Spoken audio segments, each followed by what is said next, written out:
បាទសួស្តីបងប្អូនបាទថ្ងៃនេះលេងមកហូបរសជាតិថ្មីម្ដងបងប្អូនទឹកគ្រឿងទេទឹកគ្រឿងដដែលទេប៉ុន្តែខ្ញុំ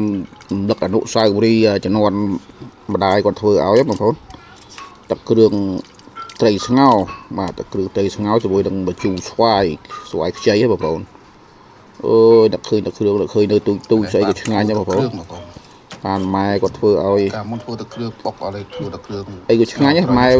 ជំនាន់ចាស់មានបុរាណសូវប្រើស្គរប្រជែងបានផងជូរស្វាយនេះឆ្ងាញ់នោះឆ្ងាញ់បងប្អូនឥឡូវលឹកអនុស្សាវរីយ៍ជំនាន់ខានយូរបងប្អូនម៉ែគាត់ធ្វើឲ្យហូបម្ដងឥឡូវសាកទឹកគ្រឿងម្ដងមកបងប្អូនព្រោះកាលមុនខ្ញុំធ្វើទឹកគ្រឿងបំពងបាទយើងលីងគ្រឿងលីងអីបងប្អូនបំពងត្រីរំលីងគ្រឿងឆ្នាំងហុំអស់បុករបៀបទឹកគ្រឿងខាងបាត់ដំបងបងប្អូនឥឡូវយើងស្ងោរយើងធ្វើទឹកគ្រឿងរបៀបបុរាណម្ដងបងប្អូននេះមានផ្កាកផ្លោកមានត្រួយស្ដៅបាទមានតសក់បាទមានស្ពៃចឹងមកបន្លែយើងមានប្រមាណមុខក៏បានដែរសម្រាប់បងប្អូនចូលចិត្តនេះខ្ញុំមាននឹងនងក្រិបនងទៀតបងប្អូនបាទចង់កន្លះតុកហើយបាទត្រីស្ងោរនេះខ្ញុំទៅប្រើត្រីឡាបយ៉ាបងប្អូនស្ងោរឲ្យទៅបេះក្របស្វាយខូបបងប្អូនជូរល្អនៅក្រោយផ្ទះហ្នឹង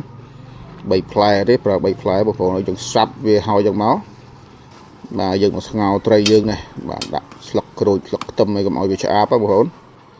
បាទស្ងោរវាឆ្អិនមកអាប្រហុកយើងដាក់ទឹកមកយើងទុកឲ្យវាជ្រុំឲ្យវាបែកមកយើងជ្រុំវាទុកបងប្អូនបាទនេះត្រីយើងស្ងោរឆ្អិនហើយយើងដួសវាត្រជាក់មកចាំបេះចឹងមកបងប្អូនខ្ញុំបេះឲ្យស្រេចហើយមើលឆ្អឹងមើលឆ្អែងផងបងប្អូនគ្រូក្មេងៗអីវា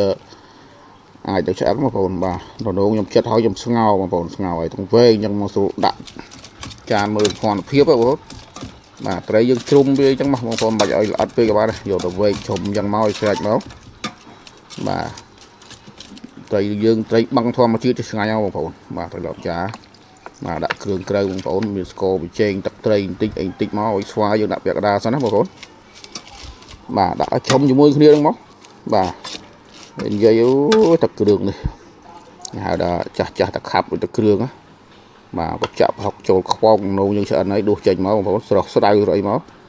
ខ្ញុំនិយាយទៅហូបទឹកគ្រឿងស្ដៅខ្ញុំមិនសូវចូលចិត្តដោយអត់ដែលហូបបាទលំសាហ្នឹងសាកល្មើដបបានក្តាប់ពូត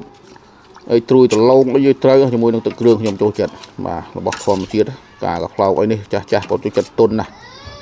បាទឥឡូវរួចស្រាច់ហើយបងប្អូនបាទអានេះសណ្ដែកដីចុងក្រោយហើយ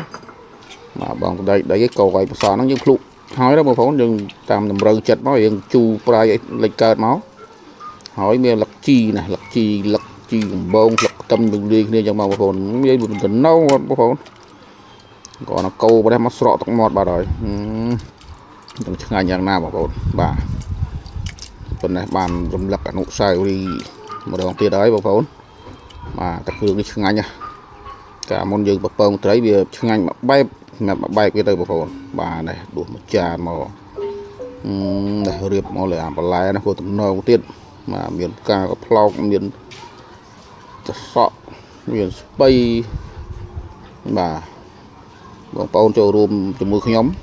បាទដាក់មួយចានហើយក៏មិនភ្លេចទេបងប្អូនខ្ញុំនឹកឃើញម្ដាយក៏ច្រកមកកញ្ចប់នេះទៅឲ្យម្ដាយដែរបាទមិនបន្លែមកកញ្ចប់ទឹកគ្រឿងមកកញ្ចប់ម៉ែខ្ញុំក៏ចូលចិត្តទឹកគ្រឿងបាទចឹងលឹកគុណគាត់